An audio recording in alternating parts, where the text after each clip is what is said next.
WWF purchased WCW unlocked a whole lot of possibilities. The possibility of Sting signing, Goldberg causing chaos in the WWF, most importantly, an invasion storyline. There were so many opportunities to make loads of cash. WWF was coming off their most fiscally successful year in company history, and it seemed like it wasn't stopping anytime soon. Then WrestleMania 17 happens and the business just collapses.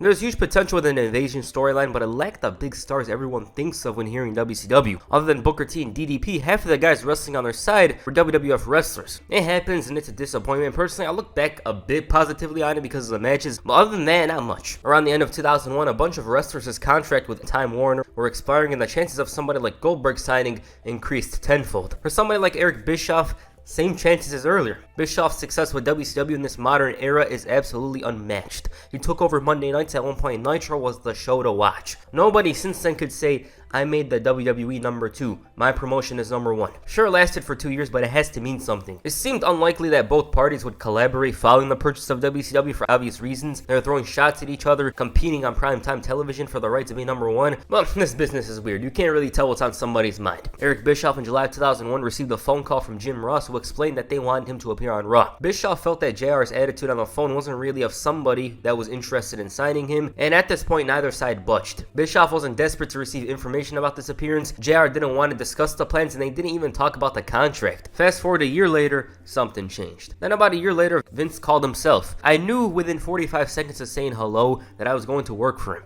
He was super gracious, and I won't repeat what he said to me, but he was very, very gracious, more gracious than he needed to be. He laid it all out to me, and I said, absolutely, man, let's do it. Our conversation was probably no more than 4 minutes, and I made up my mind that I was going to come to WWE because to me, it was an opportunity to write the last chapter of my book. Before coming to WWE, wrestling was kind of a sore spot with me. Things didn't work out the way I wanted them to at WCW, obviously, and I was going in there as talent. I was fairly confident in my abilities as talent, and I knew there were a lot of people there in WWE that I had never had a chance to work with. It's like, wow, what a fantastic opportunity. I knew that however long my term would be at WWE, it was in my ability to make sure it ended up being very positive because I was confident in my ability as a performer. I looked at it as a great way to close out the last chapter of my wrestling book. Little did I know there would be other chapters. But at the time, I looked at it like, alright, this is my last shot. Go have some fun. That's the way I approached everything I did. I didn't feel awkward at all. I know it sounds strange given the circumstances. You'd think I would have felt awkward or tentative about it, but I didn't. On the July 15, 2002 episode of Raw, Mr. McMahon came out to the NWO's theme song. After Kevin Nash's injury and another failed NWO run, he wanted things to change. McMahon even went as far as to announce a new Raw GM. The new general manager was hyped up. McMahon wasn't even overselling this one because he was going to live up to the hype. Paul Heyman was underwhelmed by the fact that McMahon snubbed him, and Shane McMahon, for the first time in almost a year, tried to come in and explain to his father why this would be a terrible choice. He found it ironic because of what had gone on previously, the invasion, and Shane called this person a parasite and said that when he has the chance, he is going to screw over this family royally. Who was this person? Nobody knew at the time. Booker T's reaction to this person, though, told you everything you need to know. After the commercial, Mr. McMahon revealed that Eric Bischoff is the new Raw general manager. He came out all proud to Back in Black and even hugged him. Truly a remarkable moment. Definitely has to be one of the most shocking moments of the 2000s. Bischoff bragged about how he's the only person that took it to Vince McMahon, and he mentioned how he signed everyone from WWE just because he wanted to and turned this McMahon monopoly and kicked it in the crotch. Bischoff said that his success comes from being innovative. Raw was taped back then and Nitro was live, so he gave away everything that happened. WCW changed the face of sports entertainment, and he forced Vince McMahon to change business so he could keep up.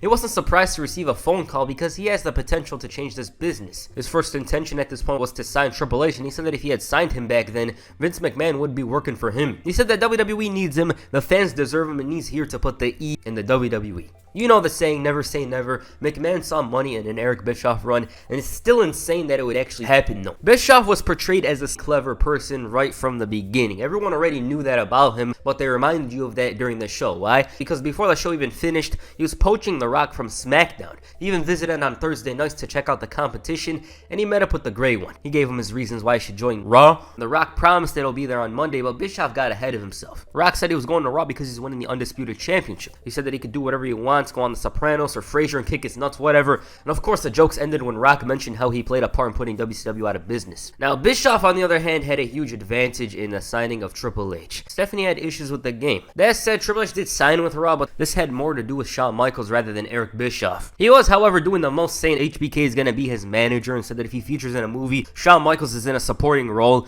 and that didn't work. That's a whole different story. Unfortunately for him, Stephanie struck as well, as she took both Eddie Guerrero and Chris Benoit. One thing to note is that Chris Benoit was the Intercontinental Champion at this point, and to top it all off, she took Brock Lesnar as well. Bischoff's efforts of turning Raw around were very noticeable. He was having the women compete in bra and panties matches, allowing 3-minute warning to do whatever, and gave a huge level of importance to Triple H. But even with all he did, he still had a huge black mark. Why? Because Brock Lesnar was exclusive to SmackDown, and not only that, the WWE Championship was exclusive to Thursday nights as well. How would he solve this problem? He gave Triple H the World Heavyweight Championship. This is a bizarre decision to just hand the titles to somebody with no tournament, but whatever though. Bischoff threw insults at SmackDown, and in particular about the Billy and Chuck wedding, because she's doing same-sex stuff. He's gonna do it as well, but it was with lesbians. Okay, 2002 WWE was just on a whole other level. And with that, you started hearing the 3 famous letters, HLA.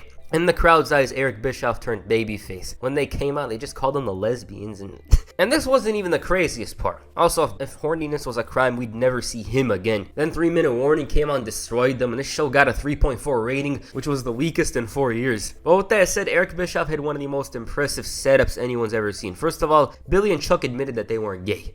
Billy even admitted that if he was gay, he wouldn't even like Chuck. The mere mention of 3 minutes got the crowd going insane, and Stephanie's reaction says it all. They came in, Rico betrayed the duo, and the group even dropped Stephanie. Bischoff at this point was frustrated at Stephanie's insults towards Raw, and took it a step further by booking Triple H and RVD in title matches. His actions got the attention of IOW, who were gonna protest against his ideas, and then he started making jokes about women being just as smart and powerful as men, and the man was nonchalantly looking elsewhere while these women were talking. Hell, at one point he was checking her out. Bischoff believed that the women were complaining in specific about the lesbians, and believed that they were lesbians, and said that the fans want to see HLA. He said that if it was about their 15 minutes of fame, he doesn't have that. All of a sudden, one of the women kicked him in the balls, and it was Stephanie McMahon. Billy and Chuck attack, 3-minute warning trying to make the save, but were unsuccessful. He called her a bitch again and made a match for Unforgiven. 3-minute warning, and Billy and Chuck. If he loses, he'll kiss Stephanie's ass, but if Rosie and Jamal win, she has to perform HLA. They lost, and Bischoff was over the moon,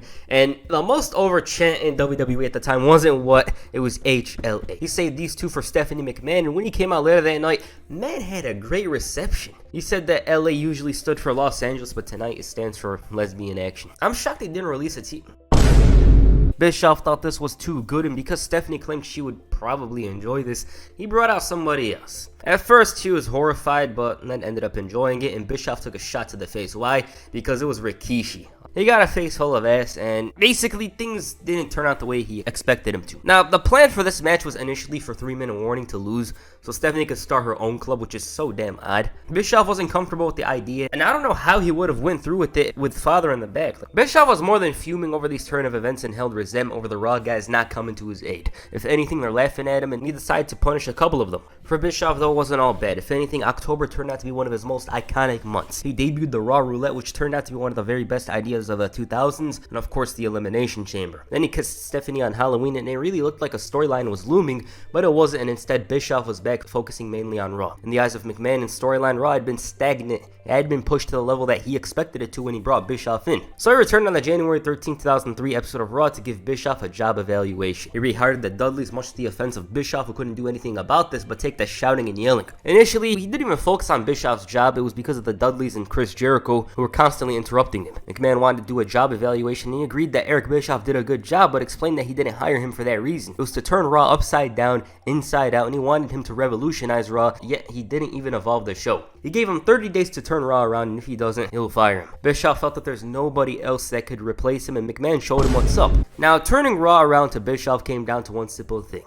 His realization came on the 10th anniversary of Raw, when Stone Cold won the award for Superstar of the Decade. McMahon said that he wasn't invited, and Bischoff took notice. He questioned this and saw Stone Cold as the person that could take Raw by the throat, and he invited him. Now, Bischoff took issue with how Austin's departure was portrayed by the company, and wanted to give him a platform to explain what truly happened. He said that there's two sides to every story, and confirmed that Stone Cold Steve Austin accepted his offer and said that he'll tell his story on Raw magazine.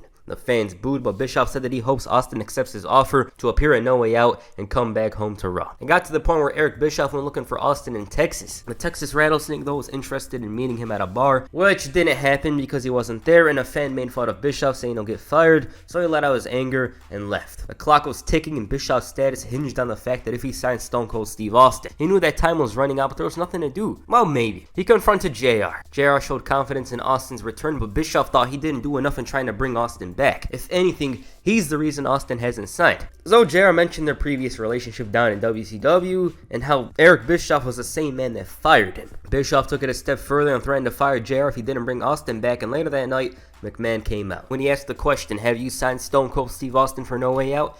It was awkward. He wanted a yes or no, and McMahon didn't understand why Bischoff would sign the SOB, but said that he would have kept his job had he signed him. Why? Because he wanted to see him try to control a foul-mouthed SOB. Bischoff at this point was desperate. He wanted to give him action, hot lesbian action. Why is the King excited like they're getting with him? McMahon rejected them because they didn't come from Johnny Ace, and Bischoff was in a tough situation. He was fired. McMahon was teasing a new general manager, and the former GM was really depending on a call from Stone Cold. He ended up apologizing to JR, who told him to clean his desk, and at the end of the night, just as McMahon was about to announce a new general manager, JR came out and guaranteed that Stone Cold will be at No Way Out. Since the deal was done, the new general manager of Raw was Eric Bischoff. He's all happy, but it's changed. Why? Because when the boss mentioned Eric Bischoff will do anything, and it was clear where this was going, McMahon took him up on that offer and teased the return of the Kiss My Ass Club. Bischoff didn't want to go through, so he would rather join the Kick My Ass Club, but he ended up doing something else. He considered giving him a beat down, but preferred something different. He wanted Bischoff in a match at No Way Out against Stone Cold Steve Austin. Bischoff was horrified, and at this point he would rather kiss his ass, but the match was made. After the show, he begged him not to go through with the match and sucked up to him in an effort to get the match cancelled, and at this point, Bischoff's worries were with No Way Out. But what about tonight? Because Stone Cold made his return off air. It was one of the most surprising returns of all time because nobody in the LA crowd even thought for a second that the Texas Rattlesnake would come back. Their mind was thinking ahead with No Way Out, and it didn't end the way the fans wanted it to with Bischoff taking a beating, but Chief Morley and Chris Jericho certainly did. Now, the Raw GM knew that he stood no chance, but this didn't stop him from showing his confidence to the world and using JR as a way of sending Austin a message. The King tried doing something about it, but Bischoff had the pre-pay-per-view boost. He even added insult to injury, drinking beer. It's all good now, but at No Way Out, everyone made a joke out of Eric Bischoff. So this is what it came down to. Austin's frustrations with his booking in early 2002 brought him to the breaking point. He didn't feel as if it would get any better and thought, why not leave? The relationship between both parties was mostly disconnected until a high-rise building meeting between McMahon and Austin allowed for them to air their problems out. Otherwise, somebody was going to get thrown out the window, and I doubt it was going to be Austin. It ties into the story between Eric Bischoff and Stone Cold, which fans had heard for years, and it's almost a miracle Austin returned, and an even bigger one that he's facing Eric Bischoff. The match was just 5 minutes of Bischoff taking a beating, all Jarrett's calling the match with everything. Bischoff's selling of the stunner really stands out, and it was an amazing match, an amazing moment seeing Austin all in his glory in Montreal. The next night on Raw, Eric Bischoff banned him. He brought The Rock to Raw, and it was time for the final feud. Bischoff's influence in the Austin and Rock story was pretty big. He had huge issues with a Texas Rattlesnake, and a stunner only escalated these issues further. It got to the point where Bischoff wanted Stone Cold in a match. Of course, he wasn't going to be by himself. He needed some lumberjacks. Austin ended up whooping his ass, but it was The Rock who stood tall at the end of the show. The big story of the night, though, wasn't the lumberjack match, rather a backstage fight involving Bischoff. Here's a report from March of 2003. There were 2 incidents. One, Eric Bischoff was apparently on a phone in the office setup he uses for Raw, and Ric Flair walked in and began yelling at Bischoff, citing examples of Bischoff's disrespect towards Flair in WCW. It is, however, unknown what set Flair off to start yelling at Bischoff while he was on the phone, and during this, the two faced off and punches were thrown before they were pulled apart. The second story, too. Ric Flair was sitting at catering and was approached by Bischoff if they could discuss what happened earlier. It ended up becoming another heated argument between the two, and they had to be separated once again by backstage agents. Arn was one of the agents at catering to break it up, and eventually began getting into it verbally with Bischoff too. Triple H then came up and helped to calm things down. Arn, Anderson, Flair, and Bischoff were then sent down to talk to Vince McMahon about the situation. Eric Bischoff at the WrestleMania 19 press conference denied the story, but recently spoke about it in detail on 83 Weeks. And I quote, "Now Rick was throwing punches, which by the way never connected. I was sitting in my chair, I wasn't defending myself, I was sitting in my chair and Rick started rifling shots at my head, which none of them connected. They were working punches, he may have intended for them to be shoot punches, but to my point, I was out on television 45 minutes after the fact and didn't have a mark on me. So you can believe me. Now believe me, don't give a F, just giving you my side of the story because you asked, Bischoff said. But he's rifling shots off. He was so upset, and by the way, my wife and the attorney were still on the phone, they were hearing all of this. I was still confused about the entire thing, like, what the f is going on? Am I in the scene? Where's the camera? We're shooting an angle here and nobody told me about it? Those are the kind of thoughts that were going through my head, and I was really confused until I looked at Ric Flair, and he was so pissed off, he bit the inside of his lip and blood was coming out of his mouth. Mind you, I was still sitting in that chair and he's bleeding from his mouth, throwing punches at me. Now, I did get up and I threw the phone down and I said, Rick, what the f are you doing? He then went off on me, although I forgot what the words were. I told him that I wasn't going to fight him. There's just no way I wasn't going to fight Ric Flair. He then came after me and threw a couple of more punches, and he wanted me to come after him, but I wasn't going to do it. I finally got back up against the wall and I had nowhere else to go, and that was when Sergeant Slaughter came in and broke things up. So I never got kicked in the leg, he never had his thumb in my eye, he never had me down on the couch, and none of that stuff happened, he said. What happened was that he walked in, I don't know what set him off, something must have triggered him, he was hot, and wanted to beat my ass and threw some leather at my head. I got up and got out of the way, didn't have a mark on me when I went out to do television, and Sergeant Slaughter did come in and pulled him out of there. Arn Anderson didn't do anything, just stood and watched. I lost a lot of respect for Arn Anderson that day. That was it. It was over. When Slaughter took Ric Flair out, I was thinking, what the f was all that? Again, context is king. A week before that, I was out having beers with both him and Arn Anderson after a show, and it was weird, said Bischoff. The fact that Ric Flair bled in a situation where no one was even touching him is the most Ric Flair thing I've ever heard. That said, there was reports circulating around Bischoff's debut that he had heat with the wrestlers. But then again, you can't say there's a single wrestler that didn't have heat in the 2000s. But I can believe it. This man comes from WCW, and the mentality back then was very different to today. With that said, following WrestleMania, the feud between Austin and Bischoff continued, with the Raw GM firing the Texas Rattlesnake, citing injuries as the reason. Austin said that the SOB could do a lot of things except fire him, and he even added insult to injury and sent a FedEx termination notice to his house. Austin's gone, and so Bischoff decided to troll the fans with him. He came in with a pickup truck, and the fans believed that Stone Cold was coming back, but then he emerged and the cheers turned into boos. Bischoff felt that Stone Cold was a liability, and hiding his medical issues was something that angered him the most. He played a clip of JR cursing him out, and he told him to come up here and say what the hell he wants to him like a man. Jerry Lawler knew what was about to happen, and JR said that he meant every single word last week and once again called him an SOB. Hell, he even told him to take his job and shove it. Why? Because he quits. Bischoff got all angry and said that he's fired, and the following week, he did the very same thing after claiming he'll make it right for Stone Cold fans. In other places, he booked Trish Stratus in a match with himself, and the reason why he did this was because she wanted a title shot. Trish knew that he was like 52 overall, so it's gonna be easy. But he added something to the match. He said that if he wins, he's gonna screw her harder than Teddy Long did the previous night. Damn. He beat her and the crowd was silenced. Bischoff did this at the worst time because Linda McMahon was here. He was acting all worried now, and when she came out, it was to discuss the actions of the Raw general manager. His demeanor changed completely. Now this man even said that he's interested in mature women. Linda called Bischoff's actions the previous month all kinds of things, and the board took notice of this. She announced that another person will be general manager by his side, and she said that this person was sensitive, somebody that knew right from wrong, and somebody that will keep him in line. Stone Cold Steve Austin. Bischoff believed that this wasn't going to work, but Austin wanted them to be on the same page starting tomorrow. Why? Because tonight he's going to take a stunner. Within the first week, it was clear that there was going to be problems between the two. They were disagreeing on a lot of things, trying to interject into the other person's decision, and even then they found moments where they didn't want to admit it, but they bonded. Bischoff wasn't fond of the beer thing, preferring scotch, a martini, but had to compromise and drink beer with Austin. They discussed signing Eddie Guerrero. Bischoff ate hot dogs, burgers, and it got to the point where he just puked all over the place. Entertaining stuff. Austin tried to bully him back to 100% the next night, but it didn't work out. Man was hammered harder than Triple H's opponents from that time period. Of course, their issues continued to appear on the surface, and it got to the point where Bischoff claimed Austin sees everything as a competition, so he challenged him to something. When they spun the wheel for their challenge at Bad Blood, it was called the Redneck Triathlon, but they still had to figure out the challenges. The first one landed on the pie eating, but Bischoff didn't attend the school of the Great One, so he thought it was literal pies. The first challenge on the show was the Burping Contest, though. First of all, I don't know how to explain this one. It was some goofy stuff. Austin won the first challenge, and Bischoff believed that he had the second one. Now at this point, Bischoff recruited women like JR did in the early 2000s. He knew how to pick them. And so you know what's up. Eric Jerkoff, as Austin called him, forced himself to be first, but Stone Cold wanted to choose the woman to get with his rival. Curse WWE for this. After Bischoff went through with it, it was Austin's turn. He thought, why not drop her with a stunner? And he forfeited. So what was the final challenge? A sing-off. Now Bischoff wasn't going to sing some 2003 hit. He was going to sing his own theme song. Well, lip-sync it. Austin called him out on this, and he decided to perform it once again, but this time with his actual voice, and let's just say it wasn't the best. Stone Cold admitted that he didn't sing well, so he wanted to spin the wheel one more time. He chose Pigpen Fun, and yeah, I mean it when I said chose, because he literally stopped the wheel. Bischoff refused to go through with it, but with Austin, that was a yes. To make matters worse, Kane chokeslammed him off the stage the following week, so now, not only did he have to deal with Stone Cold, but a neck injury as well. Kane was running wild on Raw, and Bischoff held one person responsible, Stone Cold. He claimed that Linda McMahon was going to fire him, and Bischoff's confidence in Austin getting fired was high, but Linda told him otherwise. She said that she never said such a thing, and Linda told Austin that he can never touch somebody unless he's physically provoked. She also mentioned that if Austin stepped down as GM, she's going to have to give total control of Raw to Eric Bischoff. And in light of what went down, both men were given the night off. With Shane McMahon stepping up to his mother's aid, Eric Bischoff felt that he couldn't book him in a match against Kane. It was all about what Vince McMahon wants. He threatened to throw Shane out of the building if it came down to it as well. He also mentioned that he was a black belt, and funny enough, Austin was on his side. He's like, oh, Eric Bischoff, this and that. He was pressing him to the point where the topic of a match between the two was discussed. In a surprising turn of events, Bischoff emerged victorious, but he had to get some help from Kane. He was all happy, this and that, but then JR came on and accused him of setting Kane to burn him alive.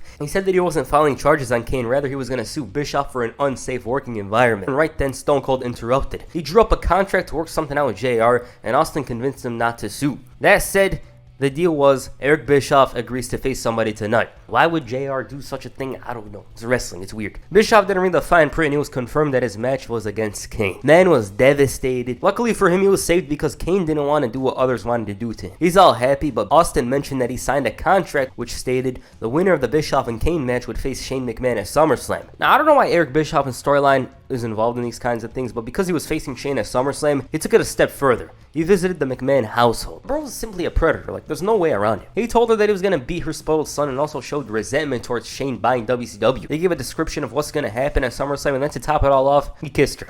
So at this point, he kissed Stephanie, Linda, and we all know who booked this. Shane obviously couldn't do anything until SummerSlam, and about that, low-key, not high-key, I like this match. It's not bell-to-bell type good, but some wackiness. The coach had the most random heel turn of 2003. It was like an RKO. It just came from out of nowhere. Their double teaming was silencing the crowd.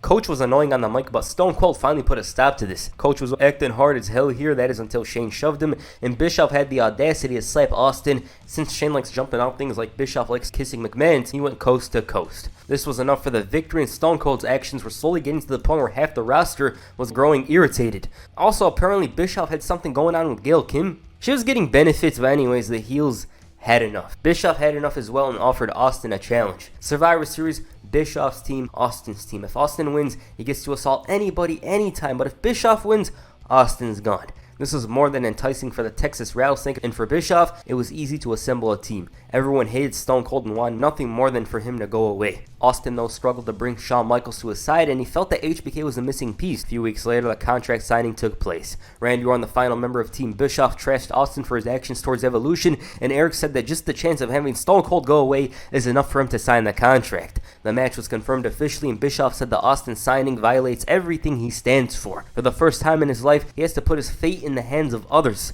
And at this point, it's not a DTA thing. Stone Cold finally responded with one simple gesture, and he agreed with him. He said that he's not comfortable trusting 5 guys with his career, but it was worth it because he hasn't been Stone Cold Steve Austin in a while. The reward is worth the risk. Now, the ball is in Eric's court. Worst case scenario, he's got to hide from Stone Cold. Best case scenario, he's gone. For the Texas Rattlesnake, he's been limited over the last few months. He hasn't truly been himself because of this little rule. It was high stakes, high rewards in Dallas, and the match did more than a great job of selling the stakes. I said this before, but if you ask me what's your favorite Survivor Series match, it's this. Nice collection of talent from 2003 Raw. The action was already great before the HBK Masterclass, and the heels relied on dubious tactics to take out the faces. They integrated properly into the match, taking out everybody barring Shawn Michaels. To make matters worse, it was the 3 snarkiest bastards on Raw: Christian, Chris Jericho, and Randy Orton. These guys were pulling every trick in the book, but Michaels, who was bloody, beaten down and relying on a prayer, emerged from the darkness and fought his way back into the match. He took out Christian, Jericho, and it seemed like Orton was next, but then Bischoff delivered a kick leading to Austin assaulting him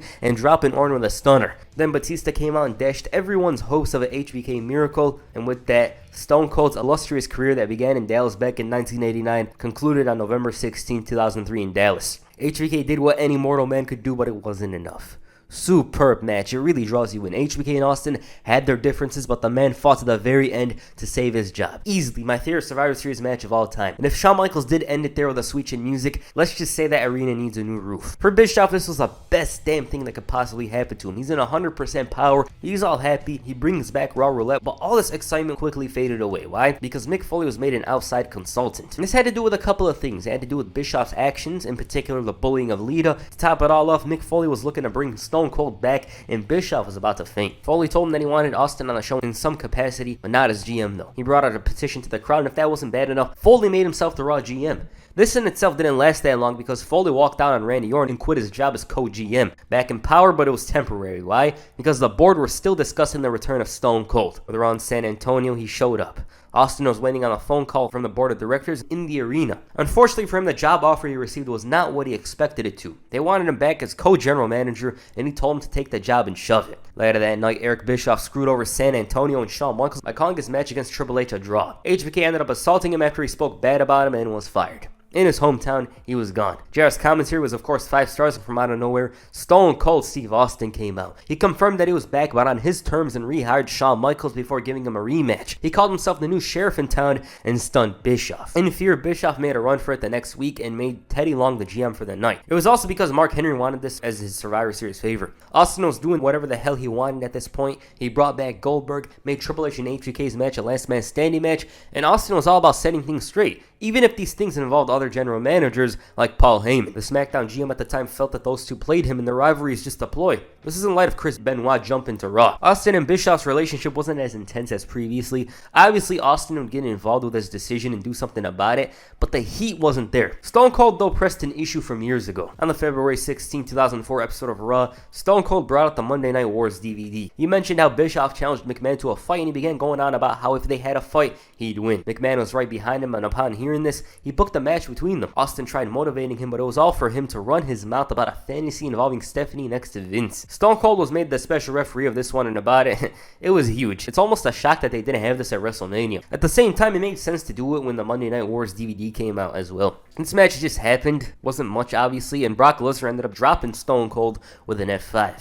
Around this time period, Eric Bischoff hired an assistant or apprentice, Johnny Blaze, Johnny Spade, and eventually Johnny Nitro, as his name was at the time. On the April 5th, 2004 episode of Raw, Eric Bischoff called for William Regal to come to his office. This was Regal's first appearance in over a year, and since his time away, a lot's changed.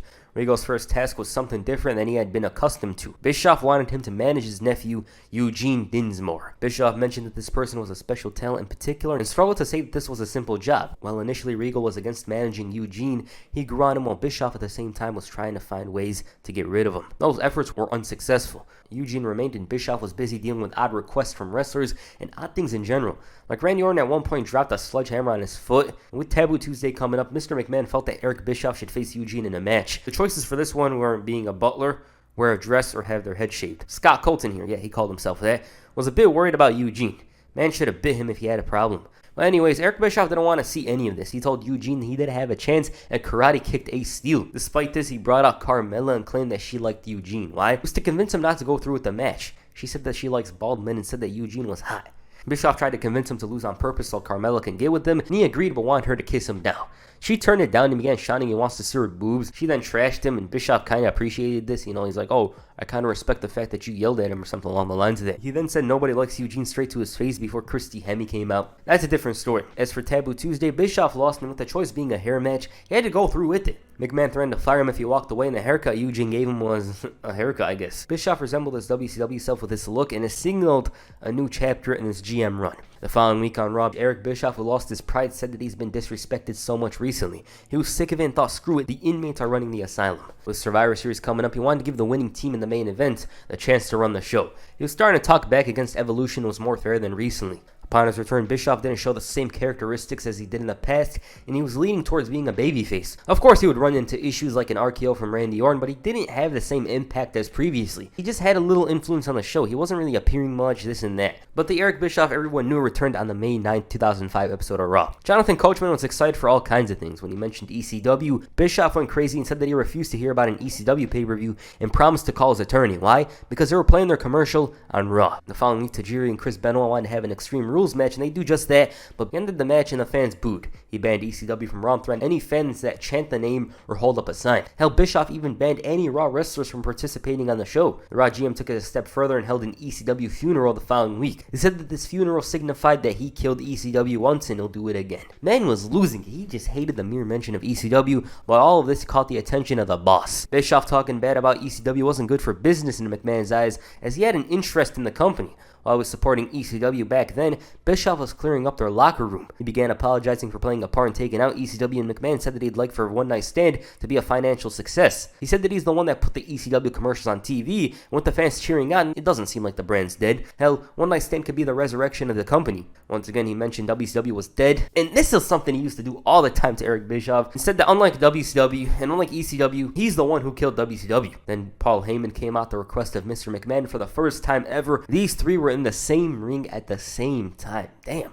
He told McMahon that he may own ECW, but he controls it. Good one. Heyman spoke about how ECW played a part in bringing the likes of Rey Mysterio, Chris Jericho, and he cut this passionate promo about ECW's misconceptions of being a bloody and brutal place. It was all about heart. He invited Bischoff to One Night Stand to see what he's talking about, and Heyman told him they could call it a crusade. This was in light of Bischoff promising to fight against ECW, but to him, it's a gang war. He said that Bischoff's gonna turn on a fire that he can't put out. At the same time, Eric Bischoff brought in the person that brought his demise. On the June 6, 2005 episode of Raw, Eric Bischoff announced that he selected the first pick in the 2005 WWE Draft, and this person was the biggest acquisition in Raw's history. Chris Jericho was going to introduce this person on the highlight reel, and this pick was definitely one of the biggest in the history of the WWE Draft. Chris Jericho's reaction says it all. It was John Cena.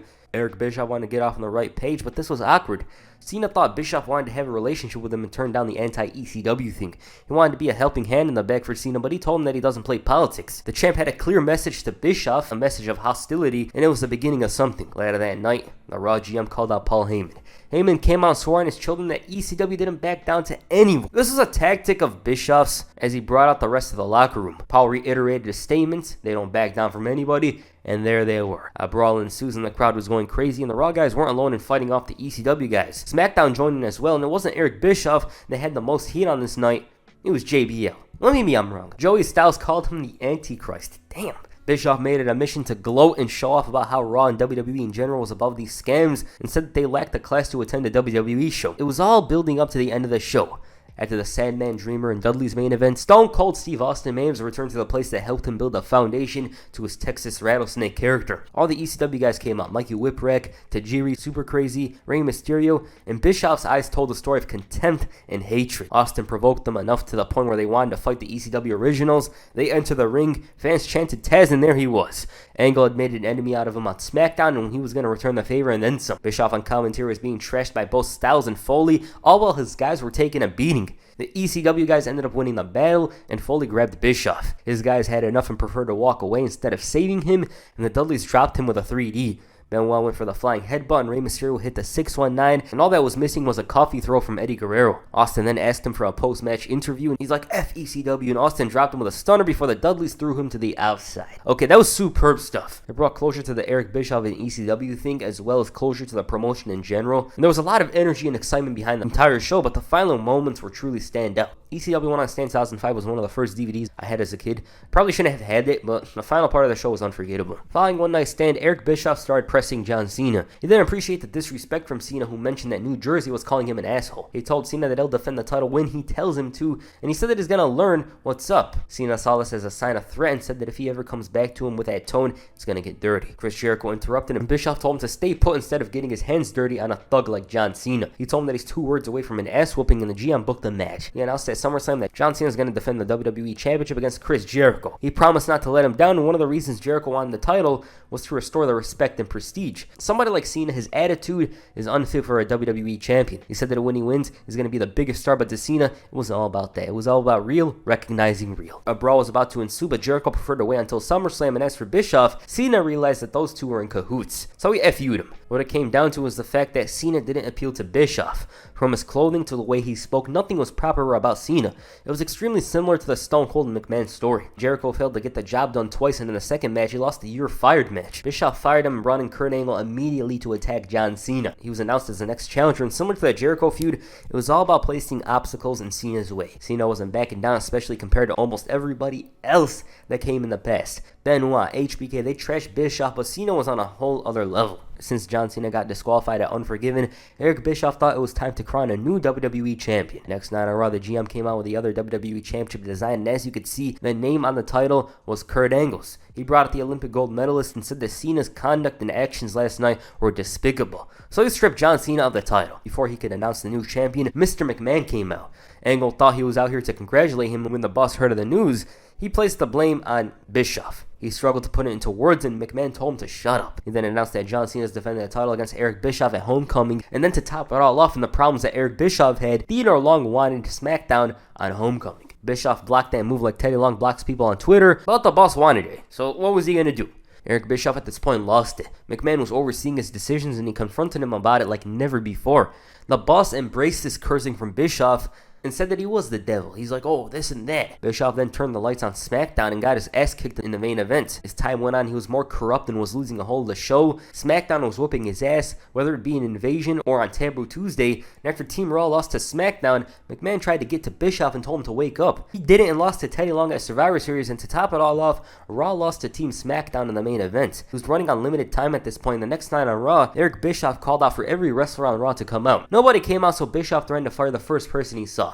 It was McMahon. He mentioned how Bischoff did not achieve any of his goals, whether it be Raw beating SmackDown, him beating Teddy Long, or Kurt Angle winning the title. What it came down to was McMahon refusing to associate himself with a failure. So he told him to set a goal tonight and achieve it. If he doesn't, he's probably going to be looking for a new general manager. Bischoff felt that he couldn't find a replacement. Similar to 3 years earlier, Shane McMahon came out. He then straight up said one of the stupidest things ever. His goal was to see Cena tap out and lose his title. Now, if I was him, my goal would have been to see Triple H cut a promo. That ended up being horrible as John Cena debuted the STFU, and McMahon said it was time to take out the trash. This brought the trial of Eric Bischoff. Let's just say this was one-sided. Sure, some like Daivari came in and said that Eric Bischoff was a good GM, but he wasn't hearing it. There were some awkward moments. McMahon was quite receptive to those that spoke against Bischoff rather than the contrary. It was some funny stuff. By the end of it, Bischoff had to involve himself and speak in his defense. He announced the Elimination Chamber match for New Year's Revolution, and it seemed like McMahon was going to keep him, but then John Cena came out and got the fans to convince McMahon that he should be gone. Vince confirmed the Elimination Chamber match, but said that it's unfortunate that Bischoff won't be able to see it. He realizes what's up, and Mr. McMahon fired him before telling John Cena to take out the trash.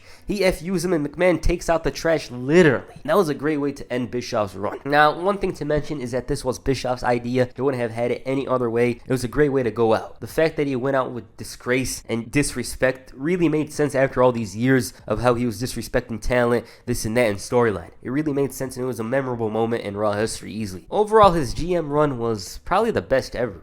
Bischoff, he just knew how to play that heel character well. He benefited the show. He didn't take away anything from the show. He made the talent look good when they'd curse him out, this and that. He had great promos, great storylines. I liked the thing with Stone Cold, it was pretty entertaining. There was some hiccups, like the redneck triathlon. Some of it was kind of dumb. But for the most part, I liked it. But yeah, Bischoff really played his character well. He added to the show. It wasn't anything bad at all. So yeah. Alright, what did you guys think of Eric Bischoff's run? Please comment down below. And that's it for his video. Make sure you hit a karate kick on the like button, perhaps a Stone Cold Stunner on the subscribe button. Peace. I'm out.